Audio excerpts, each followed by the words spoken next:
Olá pessoal, tudo bem? Aqui é a professora Paola da ESO Educacional. Nós estamos no curso de Direito Eleitoral e eu vou me apresentar um pouquinho para vocês antes da gente falar sobre o que a gente vai fazer hoje aqui sobre eleitoral, beleza? Bom, falei para vocês, meu nome é Paola, eu sou formada em Direito pela PUC Campinas, fiz mestrado também na PUC Campinas na parte de Direitos Humanos e Desenvolvimento Social, tá? Com ênfase, né, na linha de pesquisa de cooperação internacional e direitos humanos. Ao final dos slides, vocês vão encontrar meu e-mail, tá, de contato, para vocês poderem tirar qualquer dúvida que vocês venham a ter, tudo bem? E, enfim, estou sempre aqui, eu e o time da ESO Educacional como um todo, a gente está à disposição para vocês sempre fazerem, né, o melhor possível para vocês assimilarem bem o conteúdo e irem super bem nos resultados de vocês das provas. Tranquilo? Bom, hoje aqui no curso de Direito Eleitoral a gente vai resolver várias questões, tá? Eu fiz um apanhado de questões que auxiliam vocês a absorver todo o tema que vocês precisam para as provas, tá? Então a gente começa, né, construindo aí uma ideia geral do direito eleitoral, as principais questões, e a gente vai afunilando nos principais assuntos que caem em prova. Tranquilo? Então vamos lá. A explicação do Tribunal Superior Eleitoral, TSE, sobre o funcionamento desse sistema é a seguinte: os votos computados são os de cada partido ou coligação, e em uma segunda etapa, os de cada candidato. Eis a grande diferença. Em outras palavras, para conhecer os deputados e vereadores que vão compor o Poder Legislativo, deve-se, antes, saber quais foram os partidos políticos vitoriosos para depois, dentro de cada agremiação partidária que conseguiu um número mínimo de votos, observar quais são os mais votados. Encontram-se, então, os eleitos. Esse, inclusive, é um dos motivos de se atribuir o mandato ao partido e não ao político. Agência Câmara Notícias. O sistema eleitoral descrito no texto é o... Então, o que a gente tem que fazer? A partir dessa descrição do sistema eleitoral, a gente tem que ver qual seria, né, o aplicável. Letra A, misto. Letra B, distrital. Letra C, majoritário simples. Letra D, majoritário de 2 turnos. Ou letra E, proporcional.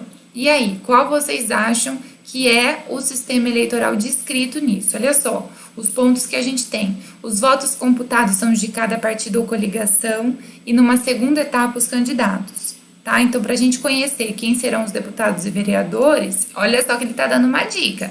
Ele falou que é o sistema eleitoral que elege deputado e vereador. A gente sabe que deputado e vereador é diferente a forma de se eleger do que quando a gente fala, por exemplo, de presidente e governador, tá? Então, olha só, essa é a primeira dica. Então, aí, né, tem antes saber quais foram os partidos políticos vitoriosos e depois de cada agremiação partidária, observa quais os mais votados e aí sim encontram-se os eleitos. Qual a opinião de vocês, né? Qual vocês acham que seria a questão? Bom, pessoal, a questão seria o sistema proporcional, tá? Então, é a letra E. Por que a letra E? Olha só. O sistema proporcional é exatamente o que a questão descreveu, né? Se o partido, por exemplo, teve 20% dos votos, ele tem direito a 20% das vagas disponíveis. Se ele teve 60% dos votos, ele tem direito a 60% das vagas. A distribuição das cadeiras é mais equânime, né? Então, distribui dentro do partido e não para os candidatos. Tranquilo? Então, vamos para a próxima. Acerca das fontes de direito eleitoral.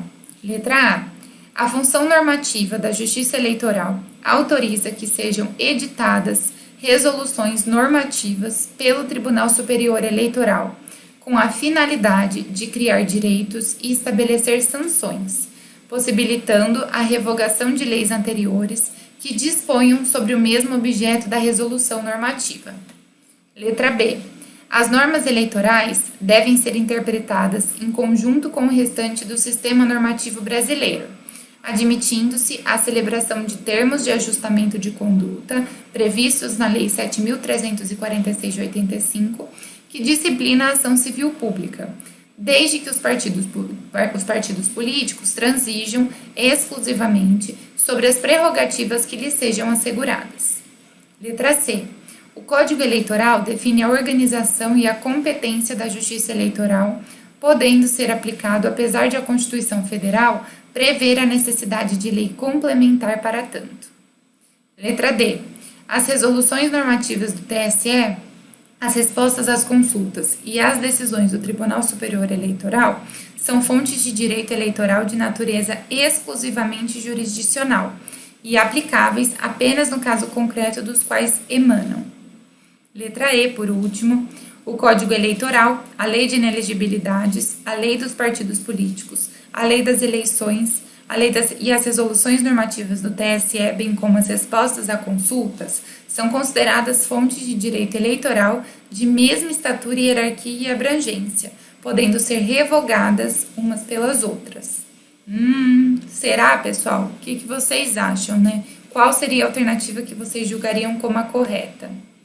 Seria a letra C, tá? Então, acerca das fontes de direito eleitoral, o Código Eleitoral define a organização e a competência da Justiça Eleitoral e ele pode ser aplicado apesar da Constituição Federal prever a necessidade de lei complementar para tanto, porque a gente viu que apesar dele ser uma lei ordinária, ele não foi recebido apenas como lei ordinária, tudo bem? E aí, gente, o que acontece? A letra A está incorreta, por quê? As resoluções do TSE, só vou voltar aqui na letra A para vocês verem, né? A letra A fala que a função normativa da Justiça Eleitoral autoriza que sejam editadas resoluções normativas pelo Tribunal Superior Eleitoral com a finalidade de criar direitos e estabelecer sanções, possibilitando a revogação de leis anteriores que disponham sobre o mesmo objeto da resolução normativa. A letra A está incorreta porque as resoluções do TSE são consideradas normas de caráter infralegal e regulamentar, tá? Por meio das quais o TSE dá cumprimento à legislação infraconstitucional.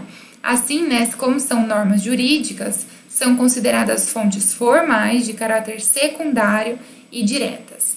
A letra B também está errada, por quê? As normas eleitorais, ela diz, né, que as normas eleitorais devem ser interpretadas em conjunto com o restante do sistema normativo brasileiro, admitindo-se a celebração de termos de ajustamento de conduta previstos na Lei 7.346 de 85, que disciplina a ação civil pública, desde que os partidos políticos transigam exclusivamente sobre as prerrogativas que lhes sejam asseguradas. Por que essa alternativa está errada, pessoal? Porque as normas do direito eleitoral são de ordem pública e, por isso, são inderrogáveis. Então, não há que se falar em possibilidade de flexibilização ou transação pelos partidos políticos sobre prerrogativas a eles asseguradas no pleito eleitoral. Tudo bem? Então, vamos para a próxima, né? Olha só. A letra C, ela tá correta, é o gabarito da questão, porque, de fato, ela não preciso, né, repetir. Segundo, né, os termos da Constituição Federal, a organização e a competência de tribunais, de juízes de direito e de juntas eleitorais devem ser tratadas por lei complementar. A gente viu que, apesar do Código Eleitoral ter sido editado como lei ordinária, tá? Ele não corresponde a uma lei ordinária, né? Ele é tratado como lei complementar, por isso que ela tá correta, tá? E a letra D, ela tá errada, porque ela falava o seguinte, que as resoluções normativas do TSE, as respostas às consultas e as decisões do TSE são fontes de direito eleitoral de natureza exclusivamente jurisdicional e, portanto, aplicáveis apenas ao caso concreto que emanam. E por que ela está errada? Porque as resoluções do TSE são consideradas fontes normativas. As decisões da Justiça Eleitoral são consideradas fontes jurisdicionais, jurisprudência. As consultas, tendo em vista a recente alteração da LINDB, né, são consideradas de caráter vinculante até que ocorra uma ulterior revisão do seu conteúdo. Não são aplicadas apenas ao caso concreto. Então, por isso que elas estão erradas. E a alternativa E, pessoal, que falava que o Código Eleitoral, a Lei de Inelegibilidades, a Lei dos Partidos Políticos, a Lei das Eleições, as resoluções normativas do TSE e as respostas a consultas são fontes de direito eleitoral da mesma estatura, hierarquia e abrangência e que poderiam ser revogadas umas pelas outras, está errado, tá? Por quê? Porque só as resoluções, primeiro, né, as resoluções do TSE são fontes secundárias, não podem ser equiparadas ao Código Eleitoral, à Lei de Inelegibilidades, à Lei de Eleições, enfim, são fontes formais primárias essas, então são fontes diferentes, tá? Não dá para pôr tudo no mesmo pacote, beleza? Agora, pessoal, a gente vai para a próxima questão, tranquilo? Incluem-se dentre as fontes diretas do direito eleitoral, letra A, os julgados que compõem a jurisprudência dos tribunais eleitorais. Letra B, os entendimentos doutrinários relativos ao direito eleitoral. Letra C, as resoluções do Tribunal Superior Eleitoral.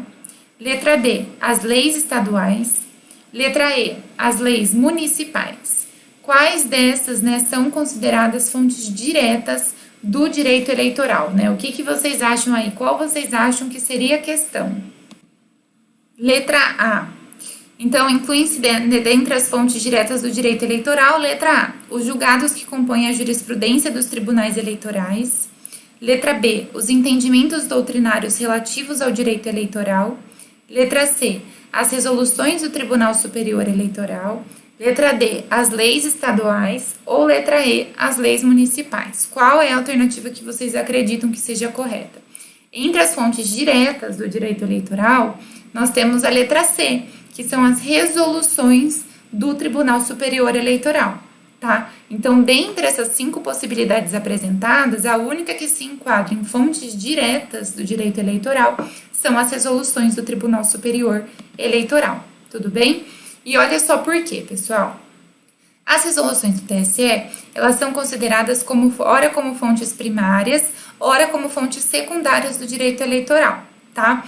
De todo modo, a gente tem que lembrar, né, que tais fontes são formais pelo fato de que estabelecem comandos gerais que regulamentam e disciplinam um processo eleitoral, tá? Além disso, como tratam especificamente do direito eleitoral, a gente pode afirmar que são fontes diretas, o que acaba tornando, né, por consequência, os julgados e os entendimentos doutrinários como não possuírem, né, caráter de fontes formais, mas apenas materiais, tudo bem? Com a finalidade interpretativa, né, de forma que não se encaixam, né, propriamente dito no contexto. Dessa forma, não é possível classificar uma fonte material em direta e indireta.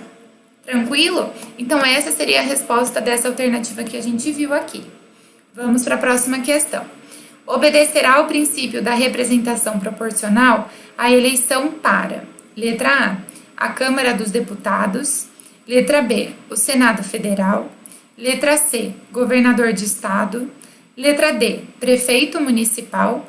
Ou letra E, presidente da República. Então, qual dessas 5 opções obedecem o princípio da representação proporcional quando a gente está falando sobre eleição? Pessoal, lembrem-se disso, porque olha só, a gente já fez questões diferentes, porém com assuntos parecidos, né, sobre esse tema, tá? Então, se atentem, porque isso cai muito em prova. A alternativa correta nesse caso é a letra A. A gente já viu, reviu, né? A Câmara dos Deputados tem eleição no sentido de representação proporcional. Quando a gente fala do Senado, do governador de estado, prefeito municipal, presidente da República, todos eles têm o mesmo estilo de eleição, que aí é a maioria, tá? Não é proporcional, você vai votar de fato naquele candidato. Na questão de Câmara dos Deputados, você acaba votando mais, por assim dizer, no partido, tudo bem? Vamos para a próxima, então. Adotar-se-á o princípio majoritário. Olha só, a professora deu a resposta já, né? Dentre outras, na eleição direta para. Letra A, a Câmara dos Deputados e Assembleias Legislativas. Letra B, o Senado Federal para prefeito e vice-prefeito. Letra C, as Assembleias Legislativas e Câmaras Municipais. Letra D, o Senado Federal e para a Câmara dos Deputados. Letra E, as câmaras municipais para prefeito e vice-prefeito. Quais, né, dessas 5 opções adotam o princípio majoritário na eleição direta? É a letra B. A gente acabou de ver uma questão muito parecida, só que perguntava o oposto, né? Perguntava da parte proporcional. Então, o Senado Federal, a eleição para prefeito e para vice-prefeito adotam um princípio majoritário, tá? E é uma forma de eleição direta. Agora vamos ver, pessoal. Adotar-se o princípio majoritário na eleição para. Letra A, presidente e vice-presidente da República, governador e vice-governador de estado, Senado Federal, prefeito e vice-prefeito. Letra B, governador e vice-governador de estado, Senado Federal, Câmara dos Deputados, prefeito e vice-prefeito. Letra C. Senado Federal, Câmara dos Deputados, Assembleias Legislativas e Câmaras Municipais. Letra D. Presidente e Vice-Presidente da República, Governador e Vice-Governador de Estado, Senado Federal e Câmara dos Deputados. Letra E. Senado Federal, Câmara dos Deputados, Assembleias Legislativas, Prefeito e Vice-Prefeito. Bom, nesse caso, quais dessas 5 opções adotam, o princípio majoritário? É a letra A. Vou dar uma dica para vocês resolverem questões. Quando a gente faz questão assim, que existem vários termos que têm que ser analisados, porque com certeza a pegadinha é que um deles, nesse meio aí, não faz referência ao princípio majoritário, vão riscando. Como, professora? Eu vou dar um exemplo para vocês. Por exemplo, aqui na letra B está escrito governador e vice-governador de estado, Senado Federal, Câmara dos Deputados, prefeito e vice-prefeito. O que a gente tem com isso? Pessoal, olha só. Quando eu vejo governador, eu sei que é o princípio majoritário, eu deixo. Vice-governador de estado, eu sei que é princípio majoritário, eu deixo. Senado Federal, eu sei que é princípio majoritário, eu deixo. Opa, olha o que vem aqui depois, Câmara dos Deputados. Câmara dos Deputados é princípio proporcional, não é majoritário. E até, vou dar uma dica, se vocês esquecem disso, lembrem que os deputados, a eleição da Câmara dos Deputados é diferente de todos esses últimos 3 que eu acabei de ler. Então, só dela se diferenciar e vocês saberem que tem algo diferente, se vocês não lembrarem que é proporcional, risquem. Riscou, prefeito e vice-prefeito a gente sabe que é igual, tranquilo. E vão riscando. Por quê? Porque vocês vão ler isso 5 vezes. Para não ter o perigo de clicar, de selecionar numa alternativa equivocada por falta de atenção. Tudo bem? É uma dica aqui que ajuda bastante em prova. Vamos para agora um resuminho aqui que eu queria trazer para vocês. Quando a gente fala dessa eleição de majoritária simples, significa dizer que a eleição vai ocorrer pelo maior número de votos. E acontece isso para senador e para prefeito com município de 200 mil eleitores para menos. Quando eu falo de princípio majoritário absoluto, é aquele que atinge mais da metade dos votos. Então, é 50% dos votos mais um. Onde funciona isso? Para quais cargos? Presidente, governador, prefeito para município com mais de 200 mil eleitores, tá? E no caso do princípio proporcional, são votos do partido, E aí funciona para deputado federal, para deputado estadual e para vereador. Tudo bem? Então vamos para a próxima. Assinale a afirmativa correta. Letra A. A lei que alterar o processo eleitoral entrará em vigor na data de sua publicação, não se aplicando à eleição que ocorra até 1 ano da data de sua vigência. Letra B. As leis e os regulamentos que alterarem o processo eleitoral somente entrarão em vigor 1 ano após a sua promulgação. Letra C. A lei que alterar o processo eleitoral entrará em vigor na data de sua publicação, aplicando-se à eleição que ocorra até 1 ano de sua vigência. Letra D. As leis e os regulamentos que alterarem o processo eleitoral entrarão em vigor na data de sua publicação, aplicando-se à eleição que ocorra até 1 ano da data de sua vigência. Letra E.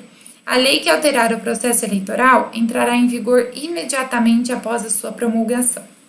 Então, dentre dessas 5, tem uma correta. Qual vocês acham que seria? Letra A, tá, gente? Por quê? Porque é correto afirmar que a lei que altera o processo eleitoral entra em vigor na data de sua publicação, não se aplicando à eleição que ocorra até 1 ano da data de sua vigência. Eu estou falando aqui do princípio da anualidade, tá? O princípio da anualidade, ele diz o seguinte: uma lei, que altera o processo eleitoral, e alteração assim, pessoal, efetiva, de trazer prejuízo, benefício, enfim, algo que altere substancialmente aquele processo eleitoral. Ele entra em vigor na data da publicação. Significa dizer que ele não tem vacatio legis, ele começa a entrar em vigor na data da publicação e pronto. Só que ele tem eficácia contida. Significa dizer, eficácia contida quer dizer que a eleição, aquela eleição não vai ser aplicada provavelmente. Por quê? Vai precisar de um lapso temporal de 1 ano para poder alterar substancialmente a próxima eleição, o próximo processo eleitoral. Tudo bem? Então, isso é importante a gente saber, isso cai muito em prova e está dizendo respeito ao princípio da anualidade eleitoral. Tudo bem? E aí, pessoal, o que mais a gente tem que ver aqui, né? Vamos para a próxima. Compete ao Tribunal Superior. Letra A. Os conflitos de jurisdição entre tribunais regionais e juízes eleitorais de estados diferentes. Letra B. A suspeição ou impedimento aos seus membros, ao procurador-geral e aos funcionários da sua secretaria. Letra C. As impugnações à apuração do resultado geral, proclamação dos eleitos e expedição de diploma na eleição de presidente e vice-presidente da República. Letra D. Todas as alternativas estão corretas. Então, aqui a questão está perguntando sobre a competência do Tribunal Superior, né? Então, a gente tem que entender o que ela está querendo dizer, né? O que a gente entende como correto, se são todas as alternativas ou se é uma só. Nesse caso, a competência do Tribunal Superior se aplica a todas as alternativas. Vamos por partes, então. Primeiro, os conflitos de jurisdição entre tribunais regionais e juízes eleitorais de estados diferentes compete ao Tribunal Superior Eleitoral, tá? A questão de análise de suspeição e impedimento de seus membros ao Procurador-Geral e aos funcionários de sua secretaria também compete ao TSE.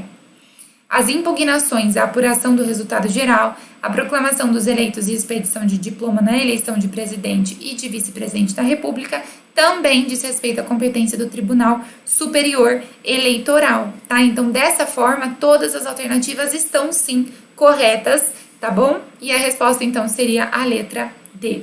E olha só, né, pra gente corroborar com o nosso entendimento aqui, o que diz o artigo 22 do Código Eleitoral.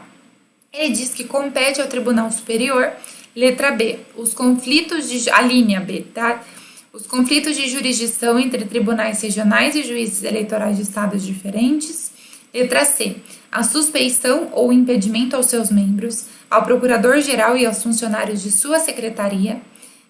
A linha C, as impugnações à apuração do resultado geral, proclamação dos eleitos e expedição de diploma na eleição de presidente e vice-presidente da República. Então, olha que legal, pessoal. Quando a gente fala sobre isso, o artigo 22, ele traz a lei seca. Lei seca, o que que é? É quando eu trago a letra da lei exatamente para a questão, tá? Por isso que é tão importante a gente sempre estudar, sempre ler a letra da lei, porque vocês garantem boas questões nas provas, tudo bem?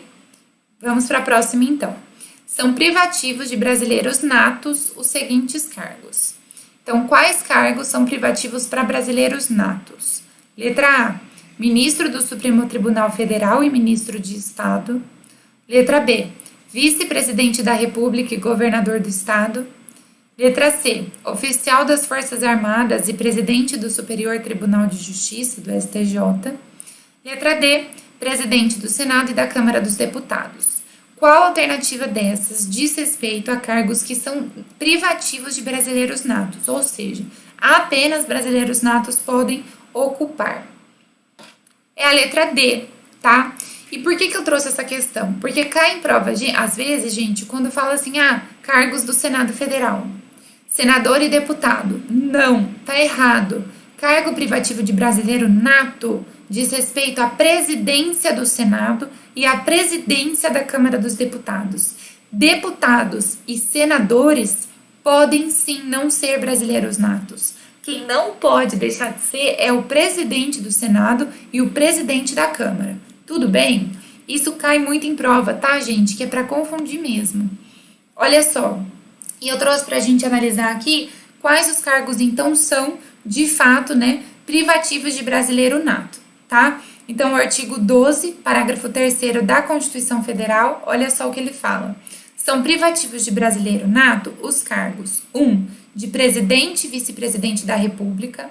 Inciso 2. De presidente da Câmara dos Deputados. Inciso 3. De presidente do Senado Federal. Inciso 4. De ministro do Supremo Tribunal Federal.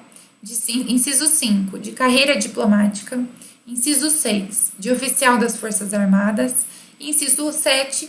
De ministro do Estado da Defesa. Não é qualquer ministro, gente, tá? é o ministro de Estado da Defesa, é o ministro do Supremo Tribunal Federal, é o presidente do Senado Federal, é o presidente da Câmara, o presidente e o vice-presidente da República. São cargos muito específicos, percebem? Então não caiam na pegadinha, isso tem que decorar, tá? Porque isso sempre cai em prova e faz muita diferença uma questão acertada ou não, né? E essa questão é aquelas que a gente não pode errar, porque as pessoas lembram e estudam muito esse ponto, tudo bem? Vamos para a última questão aqui desse bloco, pessoal. Em relação ao plebiscito e referendo, pode-se afirmar. Letra A. O referendo é a forma de manifestação popular pela qual o eleitor aprova ou rejeita uma atitude governamental já manifestada. O plebiscito é a consulta popular prévia pela qual os cidadãos decidem e demonstram sua posição sobre determinadas questões. Letra B. O plebiscito e o referendo não são institutos da democracia popular, no qual os eleitores são aquinhoados à participação do processo de construção social. Letra C. O plebiscito é uma forma de manifestação popular pela qual o eleitor aprova ou rejeita uma atitude governamental já manifestada. O referendo é a consulta popular prévia pela qual os cidadãos decidem e demonstram sua posição sobre determinadas questões. Letra D. Todas as alternativas estão incorretas. Quando vocês verem que a gente está falando de questão incorreta, sempre dá um grifado no incorreta, para o nosso cérebro se acostumar. Como geralmente cai questão correta, a gente tem a tendência a marcar o que a gente acha correto e acaba se perdendo. Tudo bem? E aí, né, sobre o plebiscito e referendo, qual alternativa vocês marcariam? Seria a alternativa A, tá, pessoal? O referendo, ele é uma forma de manifestação popular e o eleitor aprova ou rejeita uma atitude governamental que já foi manifestada. Então, é após a manifestação dessa atitude governamental. O eleitor vai lá e dá a sua opinião. O plebiscito, por sua vez, é uma consulta popular prévia, em que aí os cidadãos demonstram, né, decidem sobre determinadas questões governamentais. O que é importante saber é que o plebiscito é antes e o referendo é depois. Tranquilo? Do restante, as outras questões estão erradas. A letra B está errada porque o plebiscito e o referendo são, sim, institutos de democracia popular, tá? A outra ponta, a letra C, estava confundindo, né? O plebiscito não é uma manifestação já de uma atitude governamental já manifestada. O plebiscito é antes da manifestação, né? O governo quer saber o que a gente acha. O referendo, ele é uma consulta após, não prévia. Então, a letra C é só inverter os institutos. E a letra D não é possível porque a gente viu que se a A está correta, não tem como todas as questões estarem erradas, tá bom? Pessoal, isso cai bastante em prova também, muito dessa forma que eu falei aqui para vocês, né? Confundindo os institutos, invertendo o significado dos institutos, tudo bem? E aí, olha só, resumindo aqui. O referendo, então, ele é uma forma de manifestação popular pela qual o eleitor aprova ou rejeita uma atitude governamental que já foi manifestada. Por sua vez, o plebiscito é considerado a consulta popular prévia pela qual os cidadãos decidem e demonstram sua posição sobre determinadas questões. Então, nesse quesito, o referendo é depois e o plebiscito é antes. Não podemos confundir essa questão. Tudo bem? Assinale a alternativa que não representa uma sanção prevista do Código Eleitoral para quem não observar a obrigatoriedade de votar. Letra A. O eleitor não poderá obter passaporte ou carteira de identidade. Letra B. Inscrever-se em concurso público. Letra C. Receber remuneração dos entes estatais. Letra D. Obter empréstimo em quaisquer instituições financeiras. Qual é a alternativa que não é, olha só a importância da gente grifar isso, uma sanção para quem não observa a obrigatoriedade de votar? Pessoal, dessas quatro, a única que não é uma sanção para quem não cumpre a obrigatoriedade de votar é a letra D, obter empréstimo em quaisquer instituições financeiras. De resto, não poder ter passaporte ou carteira de identidade, se inscrever em concurso público ou receber remuneração de ente estatal, está correto. São sanções com relação à pessoa que não cumpre a obrigatoriedade de votar. Com relação a obter empréstimo em qualquer instituição financeira, aí não se aplica esse tipo de sanção. Tudo bem? E aí, pessoal, né, acabando esse bloco aqui, eu vejo vocês no próximo bloco. Eu ainda quero falar um pouquinho sobre essa questão das sanções, as classificações delas, Então a gente começa o segundo bloco falando disso, tá? Me coloco à disposição, meu contato tá aqui no slide, espero que vocês tenham feito bom proveito. Para mim é sempre um prazer dar aula aqui para vocês na ESO, tá bom? Vejo vocês, encontro vocês na próxima aula, estou sempre aqui, um abraço e até a próxima!